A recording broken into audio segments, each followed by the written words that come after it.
I would say the situation is stable and under control, yet unpredictable. But what does unpredictable mean?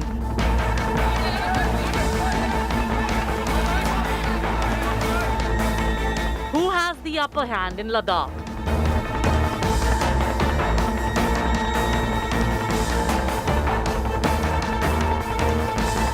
Where's the end to this standoff? Top focus on India first. A very important statement by the Indian Army Chief calling the situation on the northern borders in Ladakh stable but unpredictable as the Indian Army goes through its third winter on the line of actual control in eastern Ladakh. Of the standoff between the world's two largest armies, the big question every Indian asks is, what is the current situation?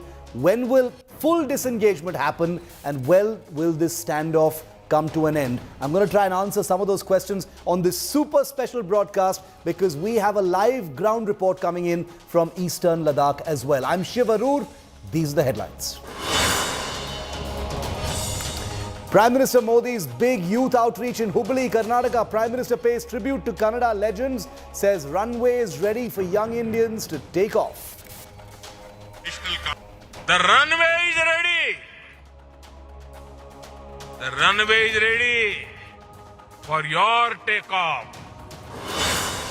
Demolition begins of one of the two hotels that were marked unsafe in Uttarakhand's Joshimath. It has begun.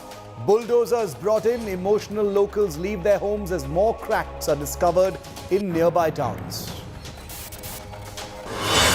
Suspended BJP Neta Nupur Sharma gets a gun license. This after several Sartan Se Juda threats she received over her prophet remark last year. Bomb scare on SpiceJet's Delhi-Pune flight at Delhi's T3 airport. Police say nothing suspicious has been found so far. Security drill as per protocol. India's capital gets the chills. Cold wave conditions predicted to intensify. Temperatures could drop to as low as -4 in North India, according to some estimates.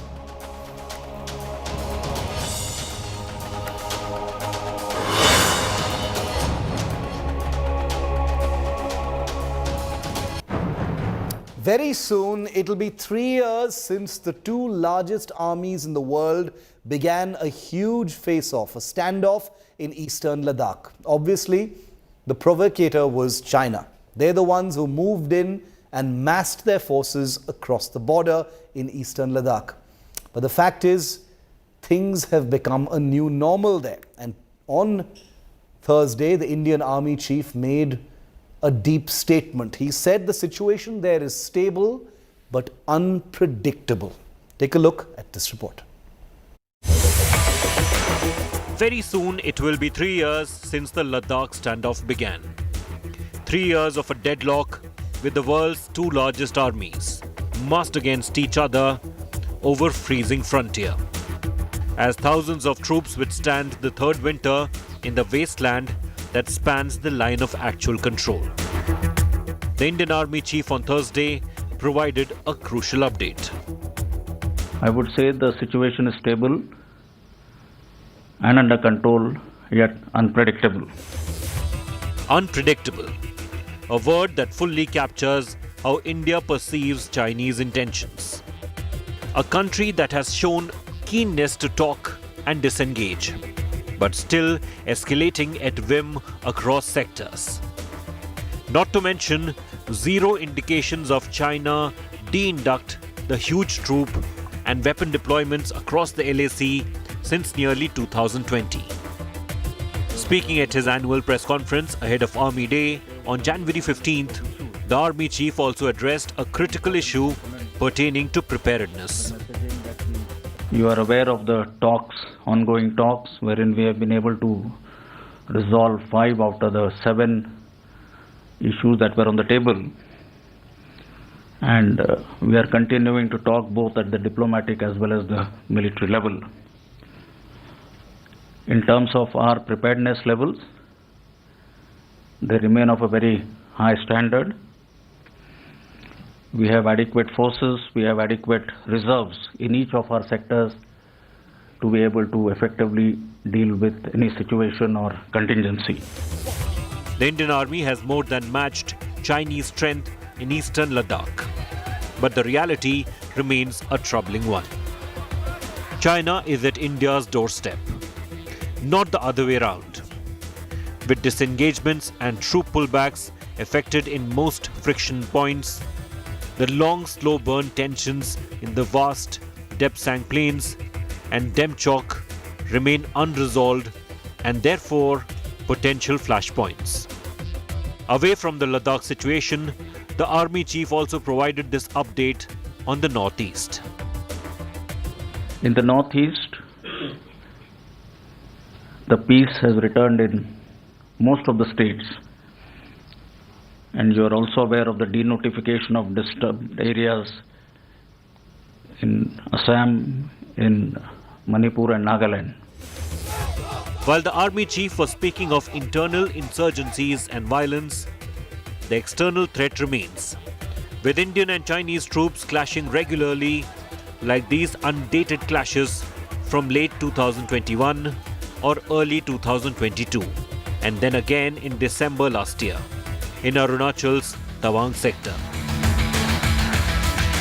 As another winter passes, the bottom line remains that the Indian Army remains ready and deployed for all eventualities.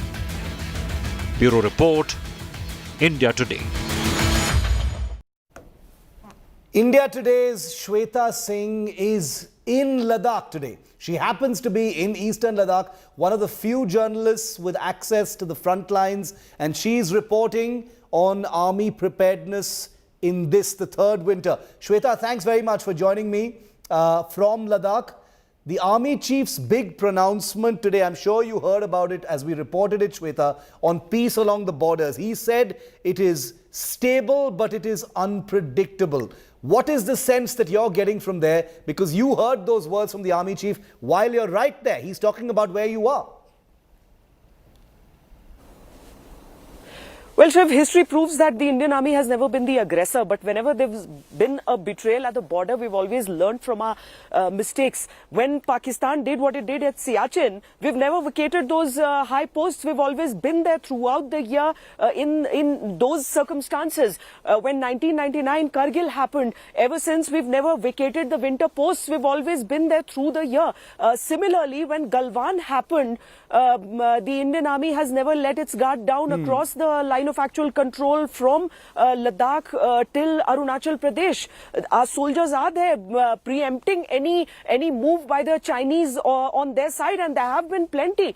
So when the Army Chief says that the situation is stable, it is there is nothing to worry about there, but it is still unpredictable. It means that we are not taking the Chinese lightly. We are actually watching their every move. Very true. And Shweta, as the military level talks continue, between the Indian and the Chinese side, I think 13 rounds of talks, if I'm not mistaken, have already taken place. What about the ground situation? The sense you're getting from speaking to the army on the ground with the 14 Corps, is there adequate force deployment from the Indian side along the line of actual control?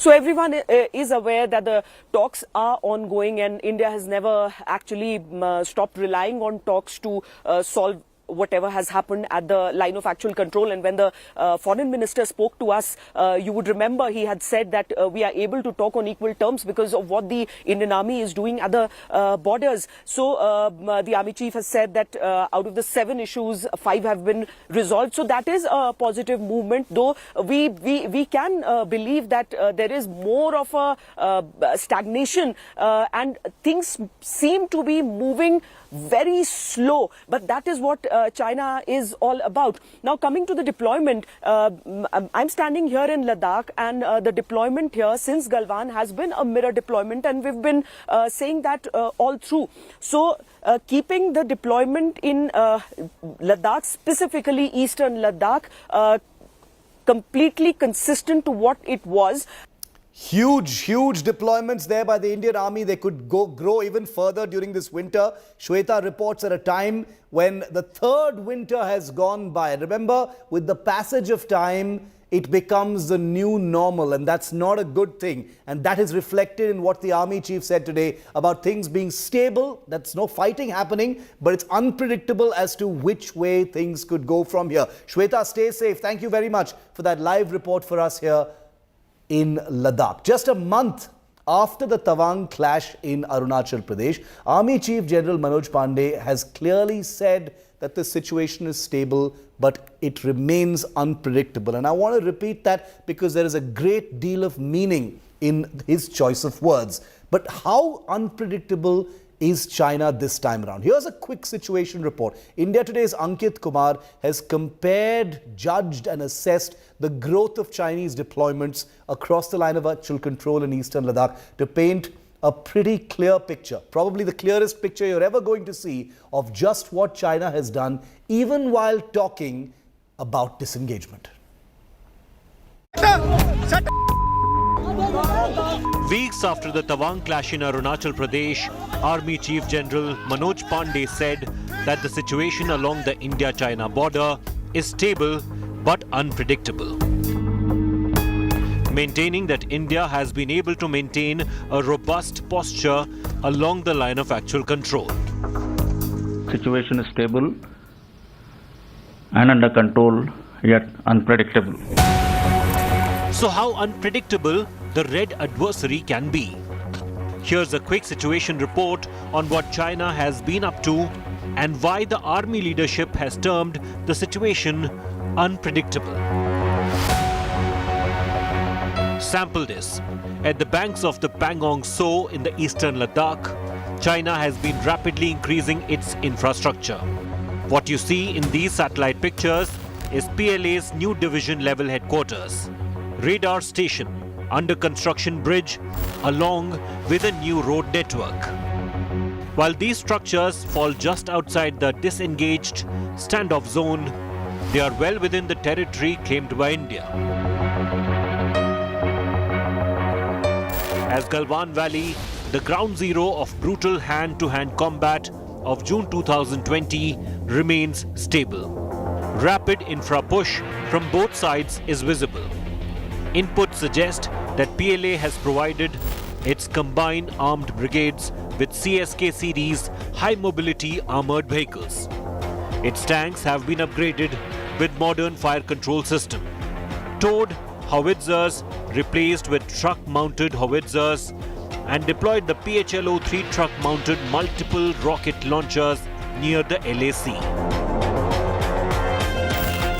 Following the disengagement from Patrol Point 15, new backward PLA positions can be seen coming up in the general area of Gogra and Hot Springs. Indian position at PP-16 has been moved. Intel suggests that Chinese older surface-to-air missile systems have been replaced with short-range HQ-17 systems, while the deployment of long-range SAM system HQ-9 have been reported near the Chipchap Ridge and Rohtak County. From India's north to the eastern sector, the ever-growing build-up and expansion of road network near the Doklam region as well as near the Nakula border is also evident. Near the 2017 standoff point in Bhutan, China is looking to establish a permanent occupation with new bridges, expanding villages and further land clearance. Apart from expansion of Pangda village in the east, cluster of new villages approximately 20 kilometers north of the India-China-Bhutan tri-junction called Langmarpo are being set up by China in the Bhutanese territory. These areas include Saiburu, Kaitangsha and Kwil. You hear and what the narrative is, it's a lot of infrastructure happening only on the other side across the LAC. But what does not come to the fore is as to what has happened or what infrastructure has developed on our side. These images show a large military post about 30 kilometers from India's Nakula.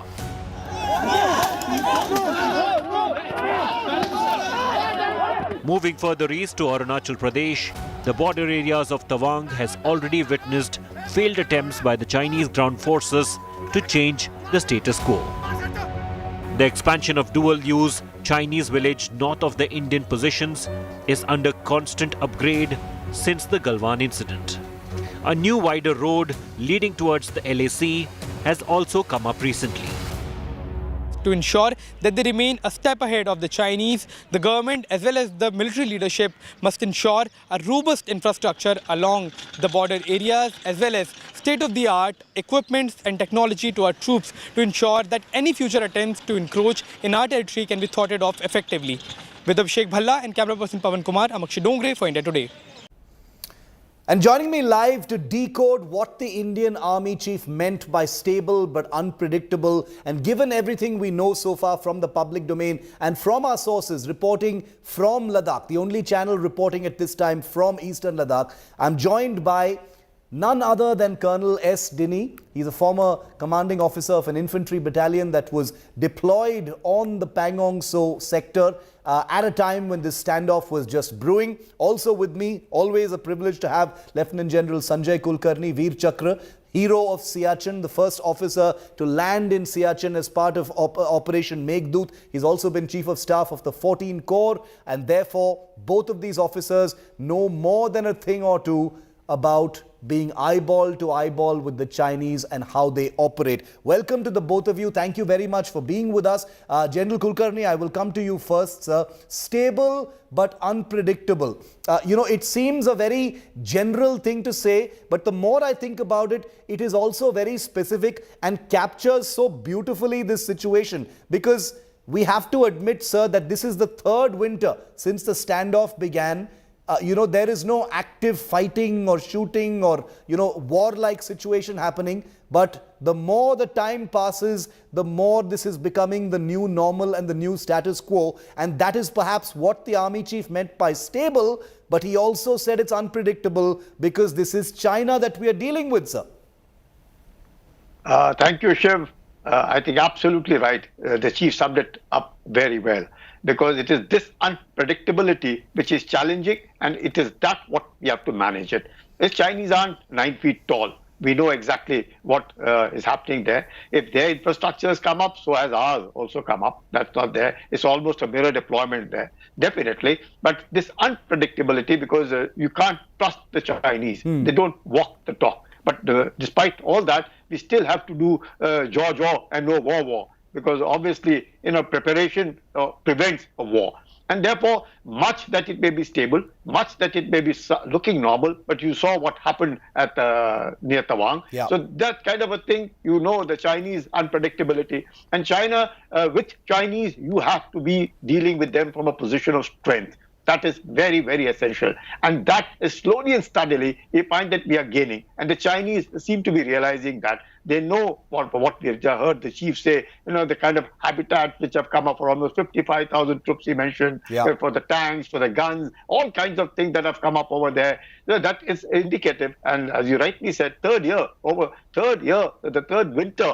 And if this is the way we're going to be facing eyeball to eyeball, obviously, the Chinese know. And the purpose, we have to really understand the Chinese. To understand Chinese, the culture, the language, the kind of mindset, it's very, very difficult. Yeah. Because Chinese are what they are. And at this point of time, China firmly believes that India must not rise. It is the rise of India is that what is they have to prevent. It is not necessarily for a war, a skirmish maybe. This kind of a, dealing and having this kind of a situations which are almost like mob mentality that is cropped up among the Chinese, which we need to control. And that is where we really need to be about. And that is why he says unpredictable, because we really don't know what's going to happen. Because, so because on both sides of the line of actual control, Colonel Dinny, there have been infrastructural developments. Whether it is, bases being beefed up, reinforcements, accommodations, bridges. One gets a sense of alarm because the media tends to focus on the infrastructure on the Chinese side. But obviously there is it's not like the Indian side is sitting pretty and, sitting on its hands. We are also building our roads. We are also building our bases. We know a thing or two about fighting the Chinese as well. So what would be happening on the ground? The Indian public wants to know, Colonel Dinny, right now, what would be happening on the ground in those frontline areas? Because the Army Chief today said 5 out of the 7 outstanding issues have been resolved. There are two left. Depsang is obviously one of them. So what would it be like for soldiers and officers on the ground there right now? Shiv, this question of yours, I would link it with what the army chief said today, that the situation is stable, under control, but yet unpredictable. And that is exactly what is happening on ground also. Now, General Kulkarni mentioned about the Chinese motives, which actually is one of the main reasons why things are unpredictable, because nobody knows what is there in their minds. Like if whatever actions they have done for the last 2 years and now close to 3 years, there is nothing which is concrete takeaways as far as for them is concerned. You can you can keep the narrative of the disinformation campaign to one side, but on ground, what have they achieved? Not much. Now, second point, what has changed, Shiv, is the rules of engagement have changed. Yeah. Now, whatever earlier the peace and tranquility agreements were there, that actually today does not hold. Yeah. So there's a lot of ambiguity, how to engage with Chinese, and similarly Chinese, how do they engage with the Indians? So that ambiguity is there as far as rules of engagement is there. Now, what that does is, Shiv, that when the troops are in close proximity, there is a kind of confusion which is likely to happen. And we all know that troops in close contact or close proximity derive a logic of their own, which can be far away from whatever the strategic guidance which the higher leadership gives. And especially, as you mentioned, for 3 winters, they are there. Although physically, the troops have disengaged, yes, but there are chances of them coming closer and for patrolling, and what we saw in the Tawang sector. So such things can again happen. So that kind of the trust level is so low. Add to the ambiguity because of lack of rules of engagement which is there, there is this constant unpredictable factor that how is the other person going to behave to me? What am I supposed to do? These kind of things will be there on ground, and that is why I think the chief has mentioned that things are under control, stable, but it is unpredictable, because and on the ground you never know how the people will react, how the troops will react, Absolutely. how the Chinese will react, and what kind of reaction the Indian troops will give. And that's a very troubling thing that you're saying, and you obviously speak from experience. And General Kulkarni, the more time is spent there in this standoff, the unpredictability factor obviously rises, because that ambiguity is going to be dangerous on both sides. My question is, sir, because the Chinese army, the Indian army, are holding their ground. Nobody is moving back at this point of time. Is there two small questions? One, is there a possibility of this unpredictability actually manifesting in some kind of real face-off or standoff, actual fighting in Ladakh sector? Not talking about the northeast, talking specifically about Ladakh. And two, is it a situation where the military is hoping for a political resolution, because these are the two world's largest armies? There can't be a military settlement to what's going on there. Shiv, Dini is commander at Pengang, so he knows how unpredictable it can be. Yeah. And having said that, this ambiguity is something which is very, very dangerous. You can control your troops to a large extent. You can give them orders. You can do what it is. But at that point of time, you are not without weapons. Everything, like you said, the rules of engagement have changed. They're all there with weapons on and anything and everything. I'm just saying by mistake, just by mistake. Not a shot has been fired, but somebody just comes off heart attack. Let's say it comes off a heart attack. The confusion that will take place and the subsequent actions that can happen. Oh, I can tell you it will be catastrophic. Nobody will be able to manage it, because then the situation has gone out of hand. So this kind of ambiguity, what is the solution? It's a political solution, not a military solution. Yeah. Military solution, well, if there's a war, we can take on. If this kind of situation that are coming up, we can handle it, we can manage it. But as I said, something so ambiguous, this ambiguity has to have a limit. And if it crosses and you don't know what's going to happen, I can see that it can be a very, very dangerous situation. We'll not know how to manage it. And then once it goes out of hand, then we'll only have casualties on both sides, and large numbers that would be. Yeah. So therefore, it is very essential for a political solution, and most of it rests in China, because it is the Chinese who have started it. And they are the ones who have actually come.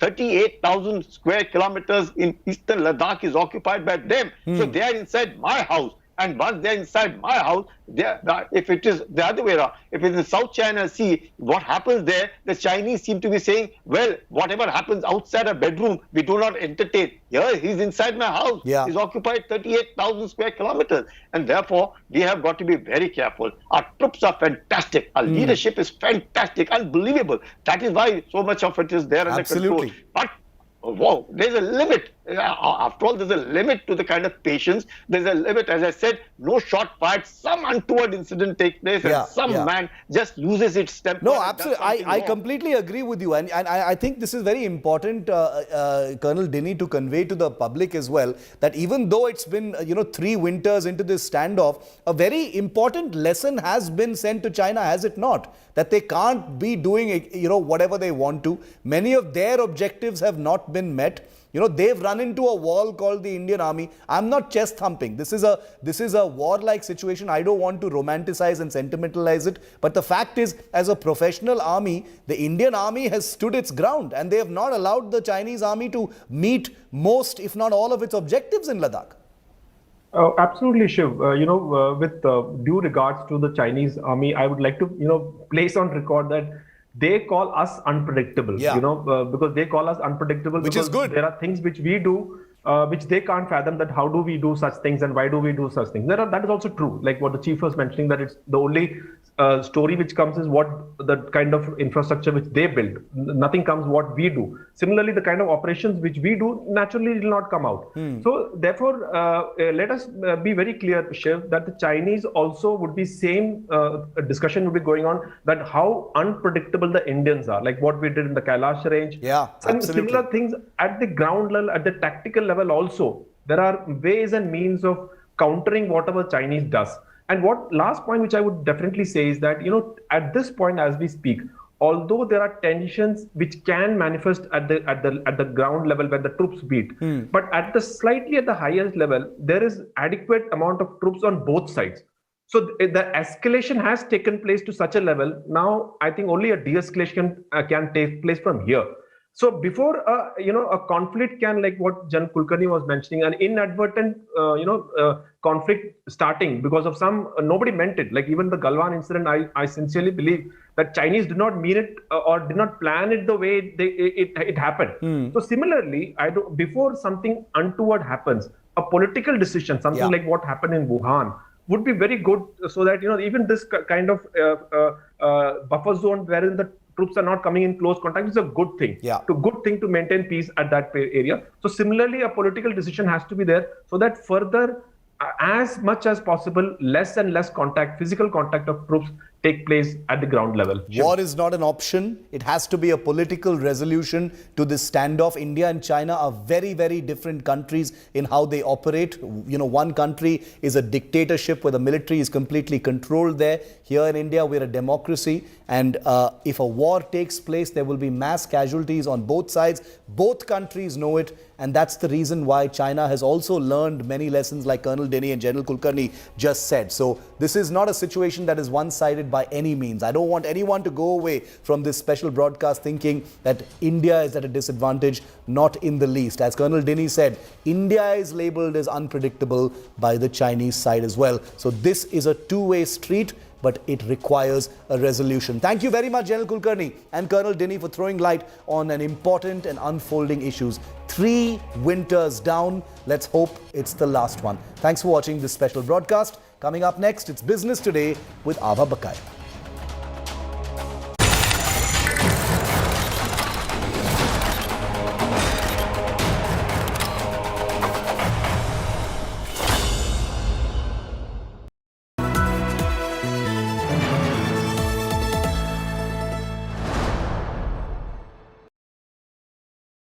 It's 2023, and India remains the sole shining star in the global economy. So what lies ahead as the Modi government prepares its last full budget before the 2024 general elections? Join the biggest names in business journalism, decoding the jargon with the biggest newsmakers. From the most credible, in-depth analysis of Budget 2023, tune in for Modinomics 2023 through the month. Only on India Today and Business Today Television. Gold Stand Journalism.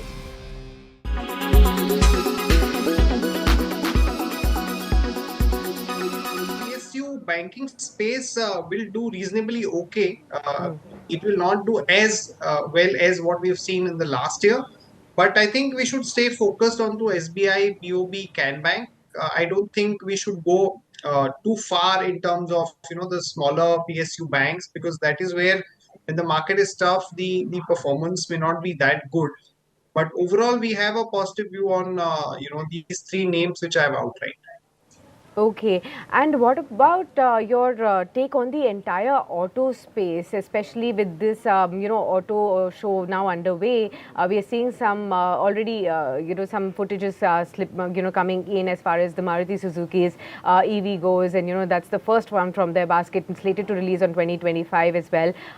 Your entire take on that auto space and on Tata Motors especially, because yesterday we saw a spectacular move there on the JLR sales being quite strong, wholesale sales being better, brokerage houses being positive. And which is your top pick, say for example, from the four-wheeler space, especially when it comes to the auto basket? Yeah, so overall view on auto is very positive. I think we have to select the right pockets. So the passenger vehicle would be one category where the view is very positive. Also the CV, players, we have a positive view. Two-wheelers is something that we are avoiding at this point because there's not much of clarity.